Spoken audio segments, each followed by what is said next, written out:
And welcome back. We have talked about special needs on our show before, so we know how broad a category that can be. Friends of Children with Special Needs understands that, embraces it, and takes on the challenges.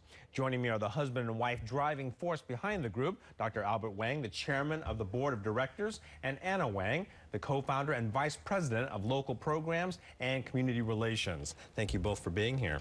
Thank you. Here. Anna, as the co-founder, give us an idea here in terms of how the organization started and what it looked like at the beginning. Well, about 22 years ago, my son was diagnosed with autism. We were devastated because we don't know how to raise a regular child, leave alone a special needs child. And there are many challenges because we don't understand his needs.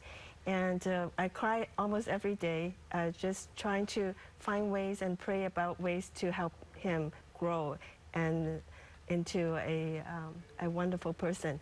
But yeah. And then once you stopped crying, you started getting to work, right? Right, and we met up with 9 other families in 1996, and we started Friends of Children with Special Needs. And this organization has been a lifesaver for my family because we always dreamed that our son would become a useful person and with friends and support to help him lifelong. And at FCSN, we found that. Friends of Children with Special Needs. And now he has been able to do that. Right? Yes. Albert, give us an idea here in terms of how difficult is it to, for Asian American and Pacific Islander families to come to terms with this? Culturally speaking, is it a little bit more difficult for them? Sure, yeah. Of course, the API population is a mixed bag of many races and ethnicities, but generally speaking, there's a stigma associated with disability, especially children with disability in the family. Many are hidden from this community. Many families will not reveal that they have such a child. In fact, when we went out and promoted our group, that people knew we had a special needs children, some of my friends that I've known for many years have told me they have family members with special needs children that I don't even know who they are. They never talked about it before.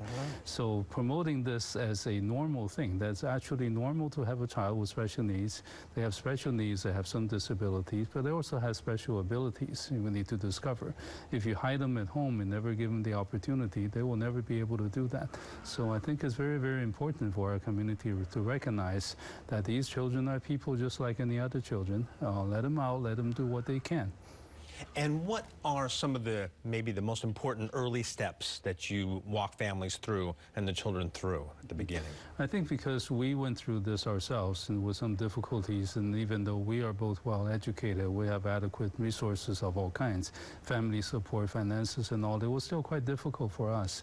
So we felt it would be extra difficult for those, especially immigrant families who may not speak the language, certainly don't know the social system here, the school system, the support social network, safety network to help children with special needs, that is extra difficult for them. So we had formed this organization mostly to help this group.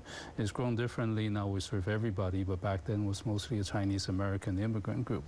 We have gone through all kinds of things. So I'm not sure where to begin, but we've done research. We've gone through other support groups, mainstream support groups. We've gone to schools, experts who hired people from UCLA to train our children and their therapists. My wife went to school to learn behavioral psychology. All these are good experiences for us. We grew because of this, and we think we have that to share with others, and that's what FCSN does. That's very interesting. However, I've been hearing so much about the demand going up. How about resources, funding? What kind of situation do you face for that?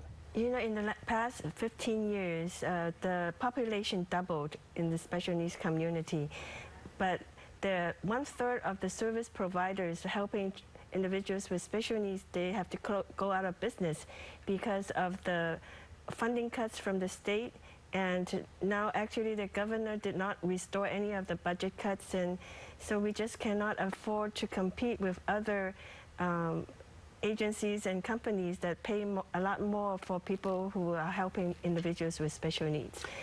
And we want to keep the dream alive so that FCSN is expanding to the South Bay. As a parent, our worry is to what happened to our kids when we pass on and no longer be able to take care of them. And our kids can only grow up. So adult services is what we always look at to expand. And right now we are working on that in the South Bay on Bascom. is where our future site is going to be. That's right. You're going to open a new facility on Bascom Avenue near Valley Medical Center, right? Correct. Okay, and so I know that you can always use help. Yes. And we're going to help you and help people help you as well. Okay? Thank you very much for being here. Thank you so much. So if you want to help families and friends of children with special needs, FCSN, check out their website for services and how you can support them. Now, coming up on Asian Pacific America, let's get ready to reggae. We hear about the upcoming Island Reggae Festival in Santa Clara County, and a reggae performance is still ahead.